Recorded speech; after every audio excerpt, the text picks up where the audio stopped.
And I think it was pretty short notice, Janet, that he really, they asked him short notice, and he did it. I was cast first, and I only thought, my God, there's only one guy who was the equivalent of John Wayne, especially on television. Mm-hmm. And Jim knew it wouldn't be the same. I mean, no, it's not going to be, and it wasn't the same. No. But the fun was in the making.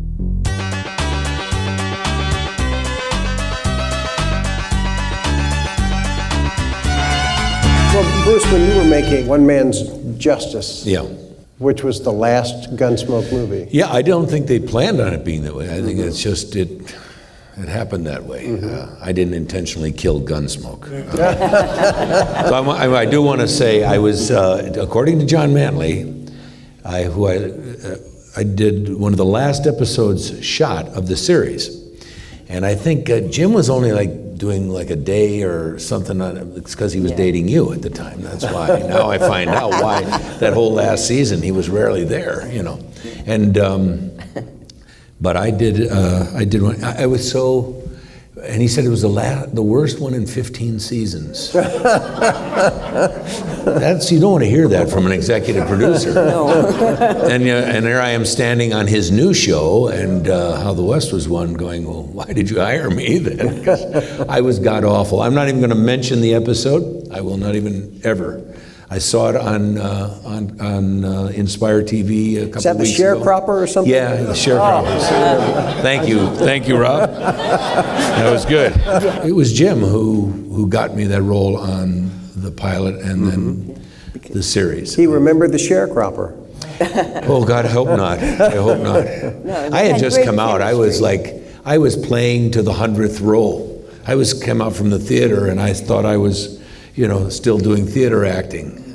I since learned after that much more about. With Jim and How the West Was Won, did you observe how he acted to bring everything down? I know you looked at him and saw how the set was because of him. Because it starts up at the top. I think Janet can agree. He was a fun-loving guy. He loved to have a little prankishness, going on. Yeah. You could always hear. I always knew it was a great day because I could hear him coming from his trailer, and someone's either just told a very dirty joke or something, because he would have this high cackling laugh that it would make you laugh. Right. Just listen. Oh, yeah. Right? Am I right? Oh yeah. And it was catchy. but yeah, it was. I'm a firm believer, and this is what I learned a lot from him. I've said in interviews that for me he was sort of a mentor. He would have never. He was too shy of a guy to ever. But it was by example, is the way I put it. I watched how it was to be a television star on a day-to-day basis on a set where predominantly we were outdoors, so everyone was kind of on an equal footing. If it was hot, everybody was hot. If it was cold and wet, everybody was cold and wet. We shared that. That's what's fun about doing Westerns, is that there's very few divas on a Western set, or they're in their motorhome, And Jim wasn't. He would sit out, on days he was feeling like it. He was just a lot of fun. He joked around with us a lot. And there was always that sense of humor going on. By How the West Was Won, I call it was kind of Gunsmoke Part 2 before the TV movies happened, because it was generally the same crew. Yeah. And I think Jim, tell me if I'm wrong, was very comfortable having those people he'd been with for years, around him. And plus the character he played, Zeb McCann, was so different from Matt Dillon, in many, many ways. Matt Dillon had his charming side, but he was much more serious, all right, hold it. Whereas Jim, he got to physically be different. He had that limp from the war, and he used it. And his costume was different. He had that big old buckskin outfit on, and he let his hair grow mountain man looking, and he had a mustache, and he got to be much more saltier and fun. More of the real Jim. More of the real Jim came out in that character, yeah. And but he led by example. I would not say that he taught me, but he would whisper something to me, this is a scene of Dragon, we got to move this thing along. And he'd always come up to me and he'd talk like this. And I'm like, I'm 6'2", and he was towered over me. I used to say that when we were in Kanab, Utah, it was that bright sun. I would go stand not too close to him to make it look weird, but I would stand and I'd stay out of the sun that way.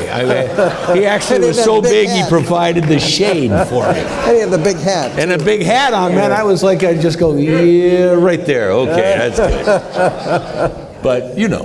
Well, you and Jim had great chemistry. That was one reason that Jim wanted you for How the West Was Won. Yeah. You guys really. I was so happy because he saw my screen tests, and there's probably, I don't know how many other guys, and I know ABC was pushing for another guy. Yeah. They wanted to make he was a soap opera guy, and they wanted to make him a primetime star, and thank God Jim had the casting approval, because he stuck with it. I actually saw that after he had passed on YouTube. Somebody had sent it to me. Oh, really? Where he did the interviews for Television Academy, I think it was. Mm-hmm. He talked about some sequences about, I remember was casting of Burt Reynolds in the series Gunsmoke, and then he did one on me, and he said, basically they were in a screening watching these screen tests, and he said, no, I kind of like this third guy or whatever it was. And they said, well, Jim, we kind of like this, the number one guy there. And everybody really thinks we have a chance with him. No, I kind of like this third guy. And he stuck with me. Yeah. So much for Richard Hatch. Oh, I wasn't even going to say the name. Oh, well. Yeah, okay, there it was. Now, there are no secrets here, I'm telling you. No. Let me ask you about Red River, the remake. Yep. How did he feel about stepping into John Wayne's Do you remember him saying anything? Well, that was a big step, and he wasn't sure if he really wanted to do it, Yeah. But Red River was one of Jim's favorites that John had done. Mm-hmm. And, they worked together on Hondo. So he was a little reluctant, yeah. I remember when that came out, when that happened, and the head of CBS Television, I was doing The Scarecrow and Mrs. King at the time, I had just done it, finished it, and they were going to do this, and they were talking about all these other names, these other guys. Kirk Douglas. I would have been looking at Kirk Douglas's forehead. I mean, looking down on it, standing next to him. And I kept saying, there's only one guy that do this. I just don't know that he would do it, because I actually heard him, he held Duke Wayne in such reverence that, and I think it was pretty short notice, Janet, that he really, they asked him short notice, and he did it. I was cast first, and I only thought, my God, there's only one guy who was the equivalent of John Wayne, especially on television.